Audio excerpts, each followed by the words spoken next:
Good evening everyone.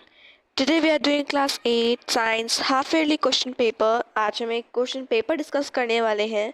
Sample paper नहीं है, question paper है. इसके थ्रू आपकी प्रैक्टिस हो जाएगी.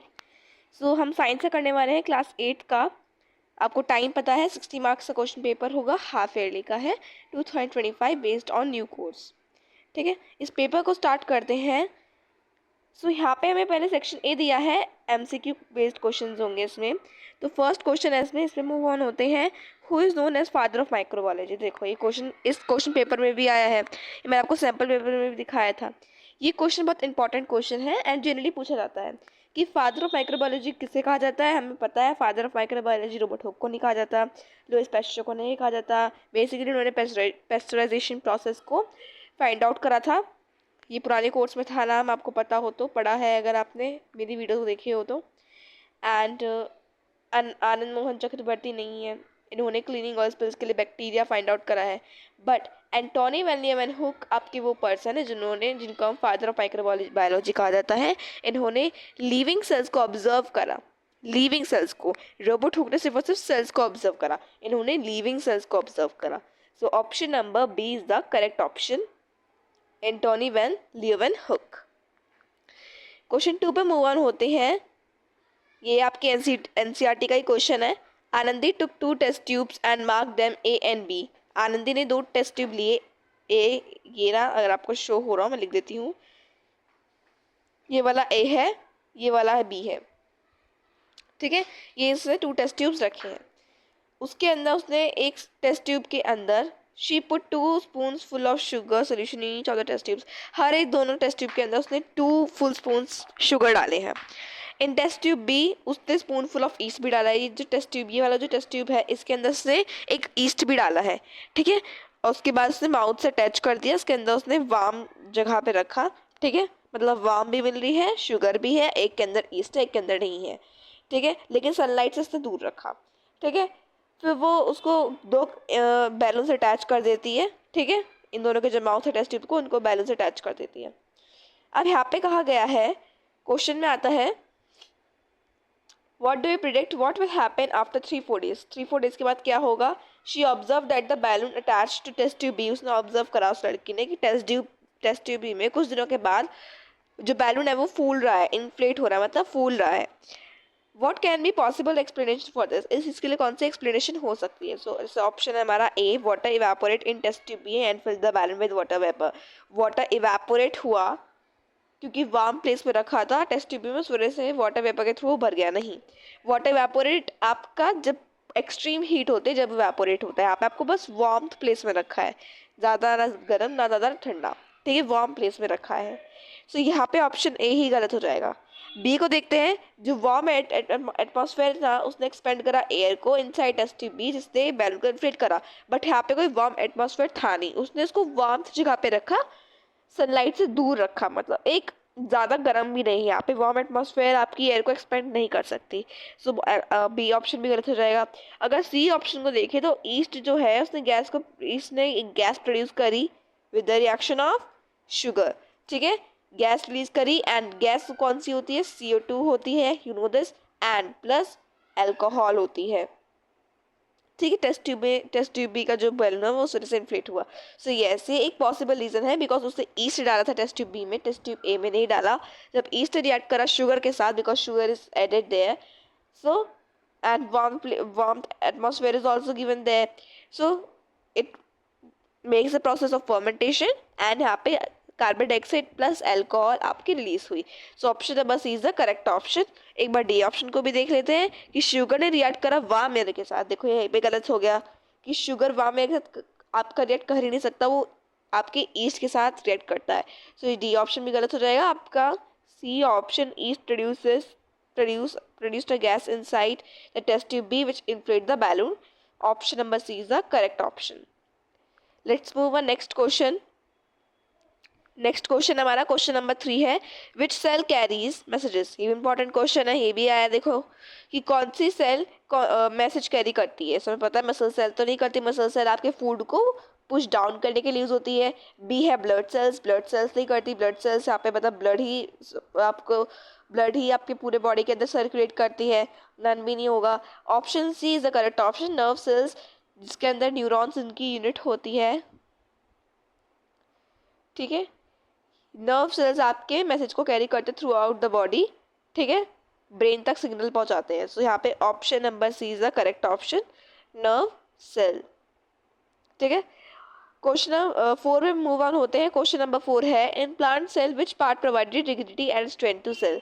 कौन से प्लांट सेल में, प्लांट सेल का कौन सा पार्ट है जो रिजिडिटी और स्ट्रेंथ प्रोवाइड करता है। ये भी इंपॉर्टेंट क्वेश्चन है, आ सकता है कि प्लांट सेल का एक पार्ट बताओ कि जो नरिशमेंट देता हो, जो आपका फोटोसिंथेसिस प्रोसेस करता हो, या रिजिडिटी और स्ट्रेंथ देता हो। तो जैसे कि हमें पता है सेल मेम्ब्रेन नहीं देता, सेल मेम्ब्रेन आपका प्लांट एनिमल सेल को देता है, क्लोरोप्लास्ट फोटोसिंथेसिस के लिए हेल्प होता है, साइटोप्लाज्म आपके पूरे उस चीज़ को नरिश करता है पूरे सेल को।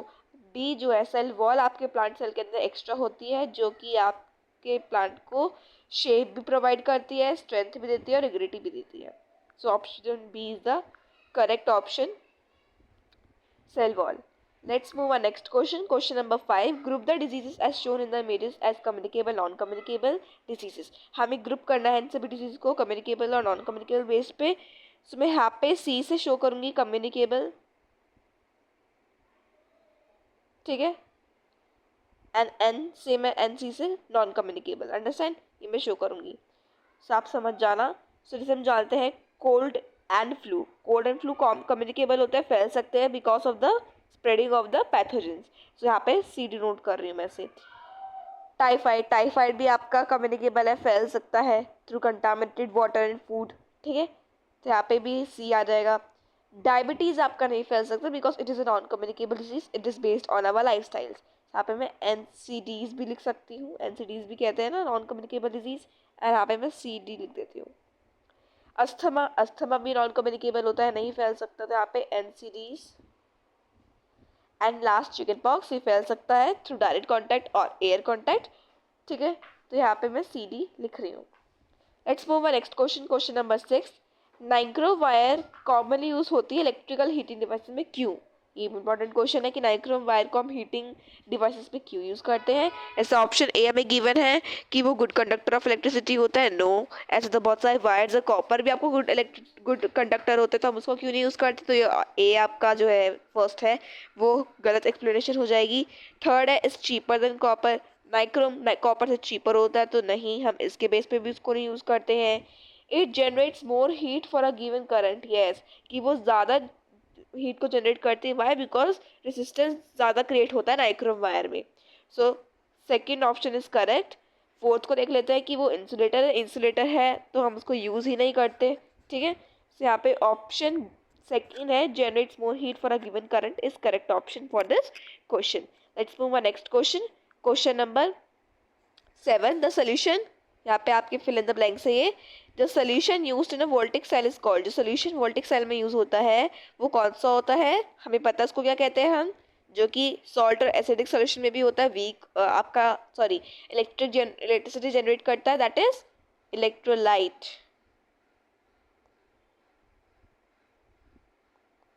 ठीक है। और क्वेश्चन हमारा 8 है इसी में ही, a current carrying coil behaves like a, जो करंट कैरी करता है उस कॉइल को हम क्या कहते हैं, इलेक्ट्रोमैग्नेटिक कहते हैं, इलेक्ट्रोमैग्नेट के तरीके से वर्क करता है, लेकिन बिहेव कैसे करता है, मैग्नेट के तरीके से, यहाँ पे मैग्नेट लिख देंगे, ठीक है। तो यहाँ पे हमारे क्वेश्चन 8 भी डन। क्वेश्चन 9 पे मूव होते हैं। दो डिजीजेस जो कि लैक ऑफ स्पेसिफिक न्यूट्रिएंट्स की वजह से होता है, हमारे डाइट के अंदर कोई न्यूट्रिएंट नहीं खा रहे हम, मान लो मैं आयोडीन नहीं खा रही तो मुझे कौन सी डिजीज होगा, गॉइटर हो जाएगा। सो इन डिजीज को हम क्या कहते हैं, इन डिजीज को हम डेफिशिएंसी डिजीज कहते हैं। So yes it is true, इनको हम डेफिशिएंसी डिजीज कहते हैं। सो यहाँ पे हम लिख देंगे ट्रू, ठीक है। 10 पे मूव होते हैं। क्वेश्चन नंबर 10, क्वेश्चन 10 हमारा ये भी ट्रू और फॉल्स है कि जो लेग्यूमिनस प्लांट होते हैं जैसे कि बीन्स, पीस, लेंटिल्स, इनके अंदर, इनके रूट के अंदर नोड्यूल्स होते हैं जिन जो कि कार्बन डाइऑक्साइड प्रोड्यूस करते हैं। यहाँ पे दे रखा है राइजोबियम बैक्टीरिया कहते हैं, yes it is true, rhizobium bacteria होता है, तो यहाँ पे हम लिख देंगे true. Let's move on section B. Section B में क्वेश्चन नंबर 11 है, यहाँ पे दे रखा है, ये भी आपका एनसीईआरटी का ही क्वेश्चन है। A farmer was planting wheat crop in his field. एक फार्मर होता है, वो अपने फील्ड के अंदर वीट क्रॉप को प्लांट कर रहा होता है, तो उसको नाइट्रोजन रिच फर्टिलाइजर को ऐड करना होता है to soil to get a good yield of crops. लेकिन उसी के बराबर में जो उसका पड़ोसी होता है, नेबर जो होता है, वो भी फार्मर था, तो लेकिन वो बीन क्रॉप जिनके अंदर लेग्यूमिनस क्रॉप जिनको कहते हैं, उनको ग्रो करा था, लेकिन वो उनके अंदर नाइट्रोजन फर्टिलाइजर नहीं डाल रहा था to get a healthy crop. अब हमें इसका रीज़न बताना है, पॉसिबल रीज़न कि क्यों नहीं डाल रहा था। तो इसका रीज़न मैं आपको पूरा एक सेंटेंस में लिख के दिखा देती हूँ, इसके थ्रू आप जान पाओगे आपको किस वे में। सो यहाँ पे हम क्वेश्चन नंबर 11 का कर देंगे। तो क्वेश्चन नंबर 11 का आंसर यहाँ पे हमें गिवन है, the farmer, just a minute, the farmer growing wheat uses nitrogen fertilizer because wheat cannot fix nitrogen on its own। जो फार्मर था, जो वीट ग्रो कर रहा था, उसको नाइट्रोजन फर्टिलाइजर की ज़रूरत थी बिकॉज वीट के अंदर जैसे कोई बैक्टीरिया या वीट खुद से एटमॉस्फेरिक नाइट्रोजन को अपने लिए यूज़ नहीं कर सकता, बिकॉज एटमॉस्फेयर नाइट्रोजन कोई भी प्लांट एक डायरेक्टली यूज़ नहीं करता। उसको विजिबल फॉर्म करने के लिए राइजिंग बैक्टीरिया लेग्यूमिनस प्लांट नहीं पाया जाता है। सो जो लेग्यूमिनस प्लांट नहीं होते उनके अंदर हमें फर्टिलाइजर अलग से डालना पड़ता है फॉर द हेल्दी क्रॉप।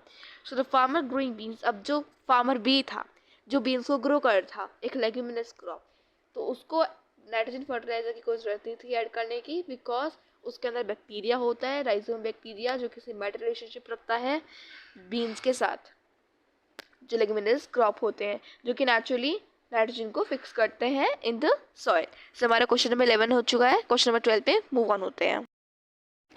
तो यहाँ पे हमने क्वेश्चन नंबर 11 कर लिया था, 2 मार्क्स का था ये। क्वेश्चन 12 में मूव होता है, ये भी 2 मार्क्स का है, कि स्नेहल ने, ये भी एनसीईआरटी क्वेश्चन है, दैट स्नेहल ने 2 पिट को डग करा था। एक पिट ए था, एक पिट बी था, गड्ढा खोदा था अपने गार्डन के अंदर। पिट ए के अंदर उसने फ्रूट्स के, वेजिटेबल्स के छिलके डाले थे और ड्राई लीव्स भी डाली थी। पिट बी में उसने सेम काइंड का ही पेज डाला, लेकिन उसने ड्राई लीव्स नहीं डाली।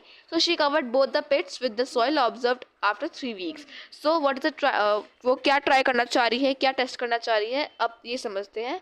ये भी आंसर मैं आपको शो करती हूँ, क्योंकि हम यहाँ पे देख पा रहे हैं उसने पिट ए के अंदर लीव्स डाली थी। अब लीव्स के अंदर कार्बन मॉइस्चर प्रेजेंट होता है, जो कि आपके कंपोस्ट को बहुत अच्छा, मैन्योर को बहुत अच्छा हेल्दी बनाता है, मैन्योर को, बिकॉज मैन्योर आपका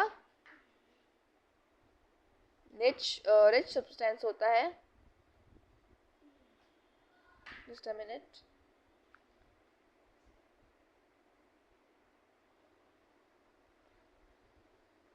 रिच सब्सटेंस होता है, ठीक है, जो कि आपके सॉइल को इनरिच करता है, ठीक है। अब पिट बी के अंदर उसने लीव्स नहीं डाली, उसके अंदर फिर अच्छा हेल्दी क्रॉप नहीं होगा, तो फर्स्ट डिकम्पोज कौन हो जाएगा, क्योंकि कार्बन मॉइस्चर के थ्रू आपके माइक्रोब ज़्यादा आते हैं। सो पहले पिट ए के अंदर होगा। अब इसको देखते हैं किस मैनर में हमें लिखना है। सो यहाँ पे लिखेंगे कि स्नेहल जो थी वो ये टेस्ट करना चाह रही थी कि कितने डिफरेंट मिक्सचर्स अफेक्ट करते हैं डिकम्पोजिशन के रेट को, कि कितना कितना जल्दी डिकम्पोजिशन हो सकता है। शी इज़ कंपेयरिंग कि जो डिकम्पोजिशन है फ्रूट वेजिटेबल पील्स का अलोन और पिट बी के अंदर जब ड्राई लीव्स मिक्स हो जाए, कौन सा बेटर बैलेंस मटेरियल्स का, मतलब अच्छे से एक हेल्दी क्रॉप हो सके कंपोस्टिंग के लिए, कौन सा पिट प्रोवाइड करता है। तो हम देख पा रहे हैं कौन सा पिट प्रोवाइड कर रहा है, इसके अंदर ड्राई लीव्स ऐड है, बिकॉज ड्राई लीव्स के अंदर कार्बन होता है प्लस आपका मॉइस्चर होता है, मॉइस्चर कंटेंट होता है, ठीक है। तो सबसे पहले कौन सा डिकम्पोज होगा, कौन सा हेल्दी क्रॉप होगा, पिट ए में। तो हमारे क्वेश्चन था, let's move on next question. Question है हमारा क्वेश्चन नंबर 13, इस पर मूव होते हैं। क्वेश्चन नंबर 13 है हमारा, choose the correct option. First है ड्राई सेल्स लेस पोर्टेबल होते टू द वोल्टिक सेल, मतलब ड्राई सेल के बगैर हम वोल्टिक सेल ज़्यादा यूज़ करते, तो नो, दैट इज़ फॉल्स, ठीक है। सेकेंड वन है हमारा, a coil becomes N electromagnet जब करंट फ्लो करता है ओनली ऑन देयर। सिर्फ करंट फ्लो कर रहा होता है कॉइल के अंदर जब भी वो इलेक्ट्रोमैग्नेट बनता है, दैट इज़ ट्रू। जब करंट फ्लो नहीं करेगा सो इलेक्ट्रोमैग्नेट नहीं बन पाएगा आपका कॉइल। क्वेश्चन नंबर 14 है, हमें मैचिंग करनी है, match items in column A with the items in column B. Column A में दे रखा है, कॉलम बी में दे रखा है, इसको मैच करते हैं। जैसे वोल्टिक सेल है, सो वोल्टिक सेल आपका क्या होता है, generates electricity by chemical reaction, so D हो जाएगा इसका। इलेक्ट्रिक आयरन आपका हीटिंग इफेक्ट में काम होता है, सो सी हो जाएगा। नाइक्रोम वायर आपका सूटेड है फॉर इलेक्ट्रिक हीटर, ठीक है। एंड इलेक्ट्रोमैग्नेट आपका मैग्नेटिक इफेक्ट पे काम करता है। तो हमारे मैचिंग भी हो चुका है। क्वेश्चन नंबर 15 पे मूव होते हैं। डिफरेंशिएट करना है between communicable and non communicable diseases और दोनों के एग्जांपल्स देने हैं ऑफ ईच। सो इनको मैं आपको मैनर में लिख के दिखाती हूँ। इन क्वेश्चंस को जब भी आपका डिफरेंशिएट आया, जैसे साइंस के एग्जाम में आया है आपका, या कभी एसएसटी के एग्जाम में आया है, हमेशा उनको टेबुलर फॉर्म में बनाइए। अगर आप पैराग्राफ पे लिखोगे तो नंबर उतने अच्छे नहीं मिलते हैं। सो अगर आप इनको टेबुलर फॉर्म में बनाओगे तो ज़्यादा अच्छा रहता है, ठीक है। सभी से आप मतलब एक पॉइंट पे पड़ता है ना कि आपने मेन पॉइंट लिखे, टैबुलर फॉर्म में टेबल बना के मेन पॉइंट लिखा, या अगर आप पैराग्राफ में लिख रहे हो तो मेन कीवर्ड्स को हाईलाइट करो जिससे कि दिख जाए मेन कीवर्ड्स कौन से हैं, ठीक है। अब मैं आपको लिख के दिखा देती हूँ इसे कैसे आप लिखोगे।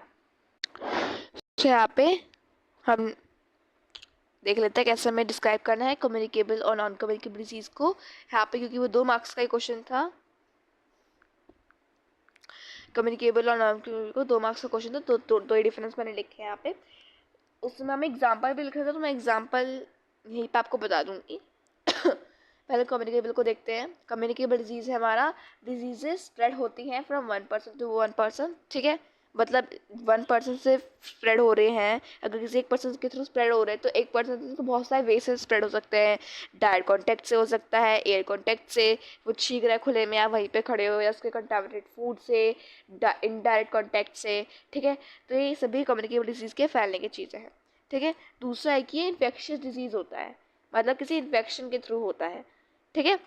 दूसरी से आप ये भी लिख सकते हो कि पैथोजेंस के द्वारा स्प्रेड होता है, ठीक है। अब इसका एग्जांपल देख लेते हैं। इसका एग्जांपल आप लिख सकते हो चिकन पॉक्स, ठीक है। सेकेंड वन को देखते हैं, non communicable. So non communicable disease कौन सी होती है? ग्रुप होती है क्रॉनिक स्लो प्रोसेसिंग डिजीज, मतलब धीरे धीरे क्योर होती है या बहुत ज़्यादा देर तक या बहुत लॉन्ग टाइम तक ये डिजीज रहती है। क्रॉनिक डिजीज जिसे हम कहते हैं, यूजली नॉन इन्फेक्शियस डिजीज होती है बिकॉज लाइफस्टाइल पे बेस होती है। अब इनके एग्जाम्पल देख लेते हैं, वरना आप चाहो इस पॉइंट की जगह फर्स्ट पॉइंट की जगह, बिकॉज सेकंड पॉइंट तो इजी है, फर्स्ट पॉइंट की जगह आप लिख सकते हो कि आपके पैथोजेंस के द्वारा नहीं फैलती हैं, ठीक है। इजी लाइन आपके लिए हो जाएगी। हो सकता है आपको कुछ में से लोगों को डिफिकल्ट लगे, इसकी जगह आप पैथोजेंस के द्वारा नहीं कॉज होते हैं, ये लाइन लिख सकते हैं, that it is not cause by pathogens या थ्रू स्प्रेडिंग। अब इसका एग्जाम्पल देख लेते हो, तो एग्जाम्पल लिख सकते हो अस्थमा, ठीक है। सो यहाँ पे हमारा क्वेश्चन ये भी सॉल्व हो चुका है। Let's move on next question. Section C पे मूव होते हैं। सेक्शन सी में हमारा 16 क्वेश्चन। वेरियस पार्ट्स में सेल के यहाँ पे गिवन है, इनको हमें फिलअप करना है अप्रोप्रिएट प्लेसेस में। ये भी आपका एनसीईआरटी का क्वेश्चन है। तो एनिमल सेल के लिए मैं यहीं पे आपको बता दूंगी, ए फॉर एनिमल सेल यहीं पे लिख देती हूँ, ए फॉर एनिमल सेल के लिए बताऊंगी, ठीक है। बैक्टीरियल सेल के लिए बी के लिए बैक्टीरियल सेल, प्लांट सेल के लिए पी शो करूंगी, एंड कॉमन के लिए मैं यही सभी तीनों डिजीज के लिए मैं सी से डिनोट करूंगी, ठीक है।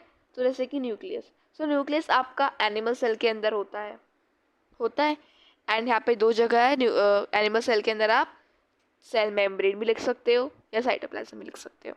ये हमारा एनिमल सेल के हो गए। अब प्लांट सेल की बारी आती है। सो प्लांट सेल के अंदर मेन क्या होता है, याद रखो, प्लांट सेल के अंदर आपका क्लोरोप्लास्ट तो होता ही है, तो पी लिख लो, and cell wall.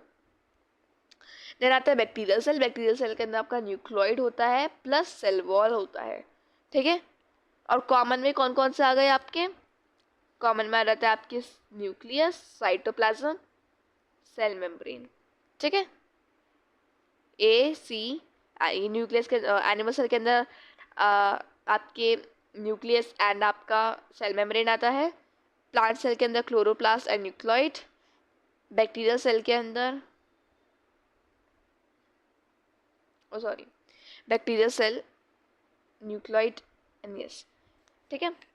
Bacterial cell के अंदर nucleoid and cell wall. Chloroplast आपका आता है, chloroplast plus cell wall plant cell के अंदर, and common to all are nucleus, cytoplasm cell membrane. ठीक है, हमारा क्वेश्चन नंबर 16 हो जाता है। Let's move next question, question number 17। ठीक है, यहाँ पे दे रखा है BNCERT क्वेश्चन है, आइडेंटिफाई करना है माइक्रो ऑर्गेनिज्म को। ये बहुत इंपॉर्टेंट क्वेश्चन है। ठीक है, फर्स्ट है आई live in every kind of environment, her type के एनवायरनमेंट में रहता हूँ और आपके गट के अंदर भी रहता हूँ। गट मतलब आप पूरे डाइजेस्टिव सिस्टम तक।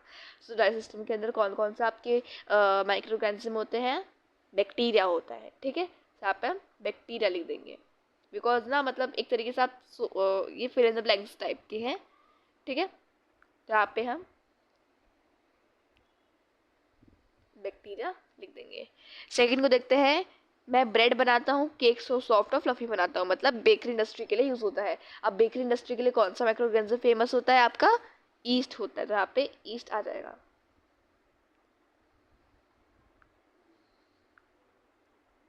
ठीक है, ईस्ट।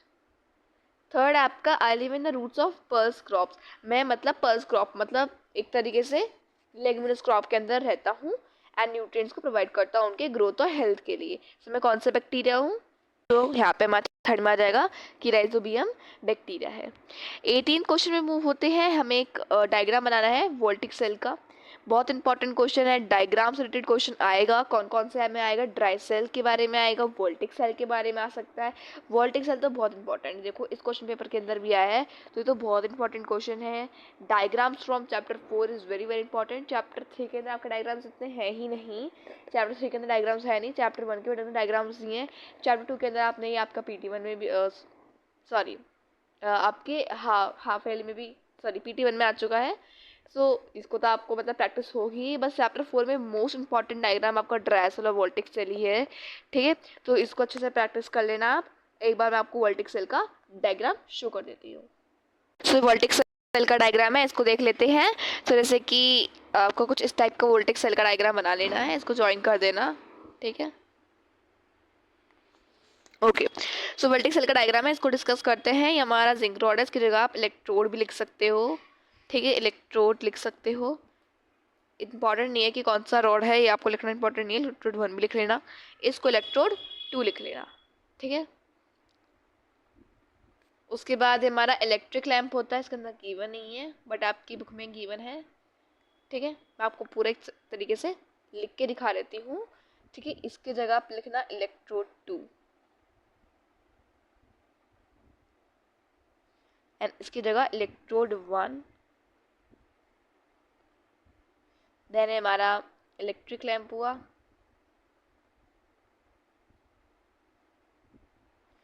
ये हमारा डिल्यूट सल्फ्यूरिक एसिड, इसकी जगह आप इलेक्ट्रोलाइट लिख लेना। इतना डिटेल में आपको नहीं लिखना है, सिंपल जो आपके मेन बुक में दे रखा है वैसे लिखना। एंड यहाँ पे आप लिख देना क्योंकि वायर्स कनेक्ट हो रहे हैं तो कनेक्टिंग वायर्स। ठीक है, एंड यहाँ पे करंट फ्लो हो रहा है तो लिख देना इलेक्ट्रिक करंट फ्लोइंग। ये इलेक्ट्रिसिटी भी आप लिख सकते हो। तो हमारा वोल्टिक सेल का सिंपल रिप्रेजेंटेशन हो चुका है। Let's move on next question. 19th question है कि your uncle has started smoking just to fit in with his friends, even कि उनको पता है कि स्मोकिंग आपके डिजीज को कॉज करती है, इवन डेथ ऑल्सो।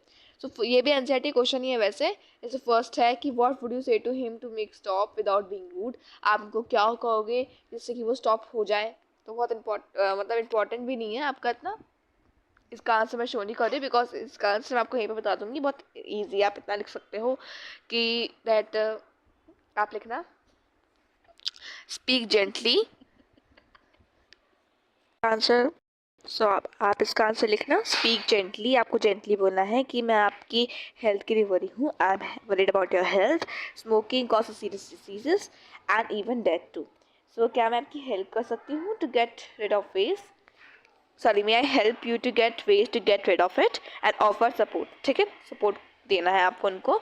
ठीक है, हमारा फर्स्ट क्वेश्चन सॉल्व होता है। अब सेकंड पे मूव ऑन होते हैं। सेकंड हमारा कि what would you do if your friend offers your cigarette at a party, अगर आपके फ्रेंड आपको पार्टी में सिगरेट देते तो आप क्या करोगे। इसका आंसर मैं आपको यहीं लिख के दिखा देती हूँ। सेकंड का आंसर लिखना कि अगर आपको फ्रेंड सिगरेट देता है आपके पार्टी में तो आप कहना no thanks I don't smoke. ठीक है, थर्ड पे मूव ऑन होते हैं।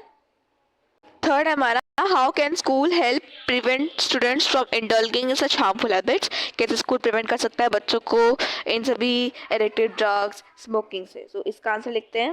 आप आंसर लिखोगे कि यहाँ पे आप लिखना school prevents students from indulging such harmful habits, underline कर रहा है वहीं तक आप लिखना। उसके बाद लिखना बाय ऑर्गेनाइजिंग हेल्थ कैंपेन्स को ऑर्गेनाइज करने के लिए, स्ट्रिक्ट रूल्स फॉर स्मोकिंग, कोई स्मोकिंग ना करे इसके rules banana, and parental involvement को भी आप ऑर्गेनाइज करेंगे। ये हमारा पूरा सेक्शन सी का लास्ट क्वेश्चन था। सेक्शन डी पे मूव होते हैं जो कि केस बेस्ड क्वेश्चन है। केस बेस्ड क्वेश्चन है, ठीक है। इलेक्ट्रोमैग्नेट्स पर है 20th question. It is observe that when current is pass through the cylindrical coil, जब सिलेंड्रिकल कॉइल में करंट पास होता है तो वो मैग्नेटिक तरीके से काम करता है और मैग्नेटिक कंपास के नीडल्स को डिफ्लेक्ट भी करता है, डिफ्लेक्शन होता है due to the magnetic effect of electric current. When an iron nail is inserted to the core of coil, जब कॉइल के जो कोर है उसके अंदर आयरन नेल को हम इंसर्ट करते हैं तो ज़्यादा स्ट्रॉन्ग मैग्नेट बनता है और डिफ्लेक्शन भी ज़्यादा होता है, ठीक है, और ज़्यादा आयरन क्लिप्स भी अट्रैक्ट होती हैं। बाद है जब करंट स्टॉप हो जाता है तो सिलेंड्रिकल कॉइल अपना मैग्नेटिक इफेक्ट लूज कर देता है और इलेक्ट्रोमैग्नेट भी मैग्नेट के तरीके से बिहेव नहीं करता है, ठीक है। फॉर प्रैक्टिकल एप्लीकेशंस इसको इलेक्ट्रोमैग्नेट्स को यूज़ करा जाता है बहुत ज़्यादा स्ट्रॉन्ग बनाने के लिए, ठीक है। जैसे इमेज हमें गिवन है, इस पे बेस पे कुछ क्वेश्चंस हैं कि 4 कॉइल्स दे रखे हैं सिमिलर शेप और साइज के, आयरन, कॉपर, एल्यूमिनियम के एंड नाइक्रोम के। ये आपका एनसीईआरटी का ही क्वेश्चन है। तो आता है व्हेन करंट पास होता है सभी कॉइल से, कंपास नीडल जो है रिफ्लेक्शन शो करने लगती है, ठीक है। सो किस में शो करने लगती है? आयरन में, कॉपर में, एल्यूमिनियम या नाइक्रोम में। तो तीनों ही चारों ही आपके जो है सभी कंडक्टर्स हैं एंड हीट को प्रोड्यूस भी करता है, मतलब हीटिंग इफेक्ट के लिए भी यूज़ होते हैं, मैग्नेटिक इफेक्ट के लिए भी यूज़ होते हैं। नाइक्रोम वैसे यूज़ नहीं होता, मतलब हीटिंग इफेक्ट के लिए यूज़ होता है। सो हम यहाँ पे देख पा रहे हैं कि यहाँ पे सभी की मतलब सर्किट्स भी सही बने हुए हैं। तो यहाँ पे आप ऑप्शन 4 सही होगा, इन ऑल 4 सर्किट्स, सभी सर्किट्स में ये होगा, बिकॉज किसी भी सर्किट में कोई चीज़ अधूरी नहीं है, सभी सर्किट्स के अंदर है। ये पॉजिटिव टर्मिनल है, ये पॉजिटिव टर्मिनल ये है, ये आप मत सोचना प्रिंटिंग थोड़ी वैसी है, सभी जगह पॉजिटिव और नेगेटिव टर्मिनल दे रखे हैं। बी है, इसी का बी पार्ट है कि why does the needle of magnetic compass deflect when placed near current carrying coil, कि जब नीडल ऑफ मैग्नेटिक कंपास क्यों डिफ्लेक्ट करता है जब करंट कैरिंग कॉइल उसके आसपास होता है? क्योंकि करंट कैरिंग कॉइल भी आपका मैग्नेटिक इफेक्ट को प्रोड्यूस करता है, ठीक है।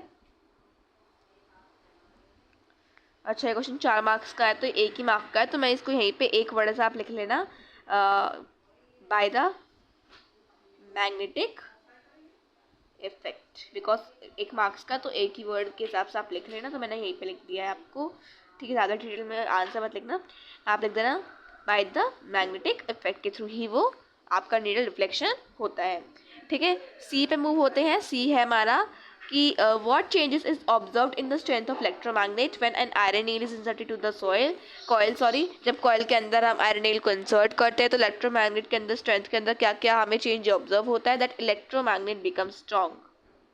ये चारों आपके एक ही मार्क्स के क्वेश्चन है, तो उसे एक ही वर्ड में लिखने की कोशिश करेंगे। इलेक्ट्रोमैग्नेट बिकम स्ट्रॉन्ग, ये स्ट्रॉन्गर आप लिख लेना, ठीक है।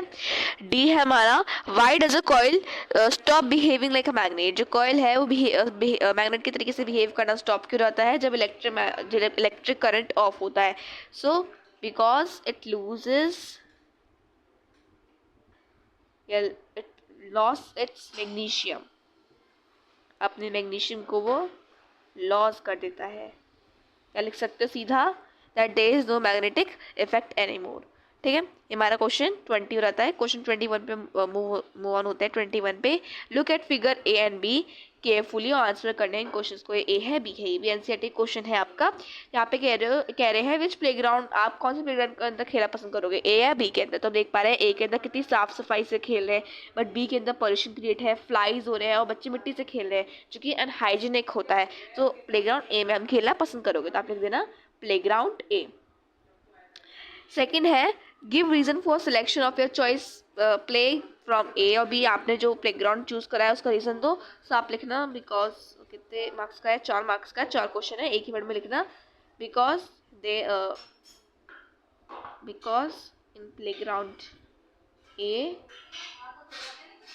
इन playground A hygiene is maintained. Hygiene is maintained. maintained लिख लेना, ठीक है। थर्ड पे मूव होता है। थर्ड आपका फुल फॉर्म बतानी है AQI की। सो AQI की हमें पता है एयर क्वालिटी इंडेक्स, बहुत इंपॉर्टेंट क्वेश्चन है, प्रैक्टिस कर लेना, फुल फॉर्म लिख लेना, याद कर लेना। AQI का होता है एयर क्वालिटी इंडेक्स। फोर्थ है हमारा AQI of playground, A better है या आपका B बेटर है। तो मतलब यहाँ पे ट्रू पूछा गया है कि AQI जो है आपका प्लेग्राउंड A का वो सबसे बेटर है। तो यहाँ पे ट्रू ऑप्शन है क्योंकि वहाँ पे हाइजीनिक मेंटेन है। तो AQI मतलब जहाँ पे एयर जो है प्लेग्राउंड A की वो अच्छी मेंटेन है, ठीक है। लास्ट सेक्शन पे मूव होता है सेक्शन ई पे। तो सेक्शन ई का हमारा फर्स्ट क्वेश्चन है क्वेश्चन नंबर 22। ऑब्जर्व करना है सेटअप को और आंसर करना है फॉलोइंग क्वेश्चन को। ये भी एनसीईआरटी क्वेश्चन है। यहाँ पे सेटअप में एक ग्लास है जिसके अंदर वार्म सॉल्यूशन, शुगर सॉल्यूशन है और ईस्ट है, मतलब warm water plus sugar plus east है।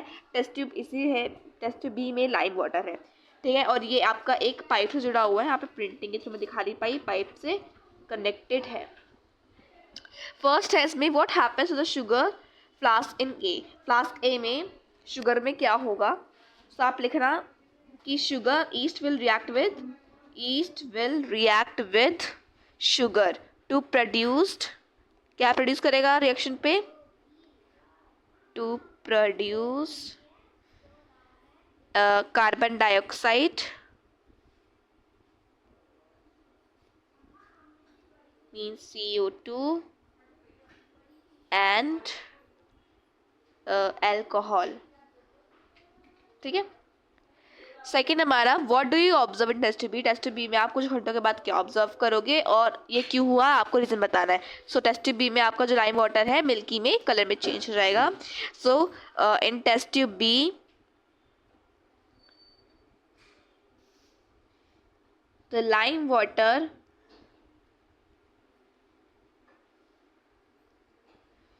color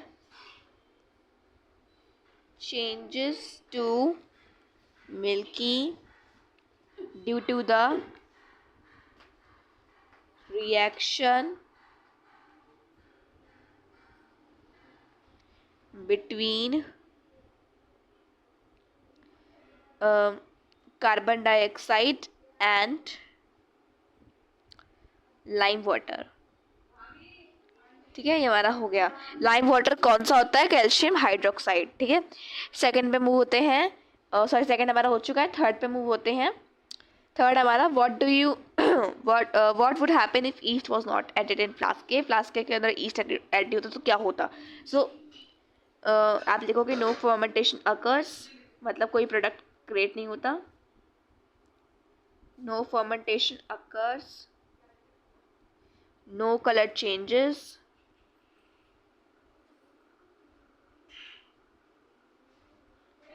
एंड लिख रहे हैं ना बैलून भी इन्फ्लेट नहीं होता। नो बैलून इन्फ्लेट, अगर इसके अंदर बैलून होता तो बैलून भी इन्फ्लेट नहीं होता, ठीक है। तो आप इन्फ्लेट यहाँ पे लिख देना। तो हमारा यहाँ पे आंसर ये भी मतलब पूरा क्वेश्चन कवर हो जाता है। आपका 23rd क्वेश्चन है, 23rd क्वेश्चन है हमारा लास्ट क्वेश्चन पूरे इस वीडियो का। Observe the fall above given figure and answer करना है कुछ क्वेश्चंस को। फर्स्ट है what do you mean by pathogen. Pathogen को आप क्या कहते हो। सो पैथोजन आपका क्या होता है, डिजीज कॉजिंग ऑर्गेनिज्म। आप लिखना पैथोजेंस आर डिजीज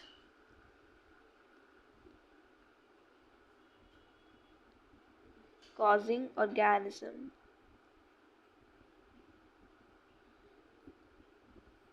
ठीक है। और सेकंड है वेक्टर क्या होता है। सो वेक्टर आपका डिजीज कॉजिंग इंसेक्ट होता है, डिजीज कॉजिंग इंसेक्ट होता है, ठीक है। थर्ड आपका name the major group of disease shown in the diagram. Show कौन से मेथड के थ्रू आपका डायग्राम के थ्रू डिजीज कॉज हो सकता है, communicable non communicable. So name the major group of diseases shown in the diagram. इसके through इन सभी मेथड के थ्रू कौन कौन से डिजीज हो सकते हैं, कम्युनिकेबल बता रहे हैं, नॉन कम्युनिकेबल बता रहे हैं। सो यहाँ पे दो बता रही हूँ मैं दोनों के। सो जैसे कि डायरेक्ट कॉन्टैक्ट के थ्रू, आपका डायरेक्ट कॉन्टैक्ट के थ्रू आप लिखना चिकन पॉक्स हो सकता है, ठीक है। एयर से आप लिखना अस्थमा हो सकता है for non communicable. By food by food से आप लिख सकते हो टाइफाइड हो सकता है, ठीक है। एंड और फूड के थ्रू आपका जो होता है, जो गंदा फूड जो आपके लाइफस्टाइल पे बेस्ड होता है, आप डेफिशिएंसी डिजीज़ के लिए ले रहे हो तो उस पर आप डायबिटीज भी लिख सकते हो। बस साथ में जब आप लिखोगे ना बाय फूड लिख लेना कि लाइफस्टाइल पे बेस्ड, जंक फूड ज़्यादा नहीं खाना, ठीक है, उस चीज़ पे। तो नेक्स्ट क्वेश्चन है हमारा, write any two preventative measure for common cold and influenza. Influenza या कॉमन कोल्ड के लिए टू प्रिवेंटेटिव मेजर्स हमें लिखने हैं। सो इसके मेजर्स लिख लेते हैं। सो हम लिखेंगे two preventive measures for communicable cold and influenza, that wash your hand with soap regularly अपने हैंड्स को वॉश करना। एंड सेकंड है cover your nose and mouth while coughing and sneezing, ठीक है। फिफ्थ है how can you prevent yourself from malaria. Two preventative measures लिखने हैं। सो इसके भी प्रिवेंटेटिव मेजर्स लिखने हैं कि मलेरिया से कैसे बच सकते हैं। सो आप लिखना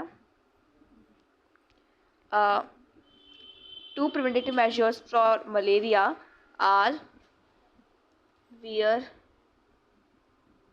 full sleeves cloth and avoid to stay around